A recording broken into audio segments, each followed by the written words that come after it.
এই উদ্যোগটা হয়েছে বিগত ফ্যাসিস্ট সরকার আওয়ামী লীগের শাসন আমলে যখনই ঈদ কোরবানি আসতো তখনই ওই বাইরে যাওয়ার মতো আমার ভিসা কেটে দিত, মানে জেলে পাঠাই দিত। ঈদের সময় জেল খাটতে হয়েছে, কোরবানির সময় জেলে থাকতে হয়েছে।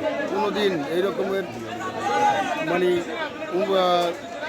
স্বাধীনভাবে কোথাও বসতে পারি নাই, কোথাও চলতে পারি নাই এবং জেলে থাকা অবস্থায় প্রতিজ্ঞা করছি যে যদি কোনো দিন শেখ হাসিনা সরকার পতন হয় তাহলে আমি এই এলাকার যত সাধারণ মানুষ আছে যারা কোরবানি দিতে পারে না তাদেরকে নিয়ে একবেলা দাওয়াত দিয়ে তাদেরকে নিয়ে একবেলা তাদের সাথে আমি খানাদানা করব।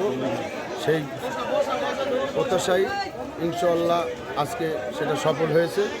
শেখ হাসিনা পালিয়েছে দেশ থেকে, আমরা মুক্তি হয়েছি, দেশের মানুষ মুক্তি হয়েছে।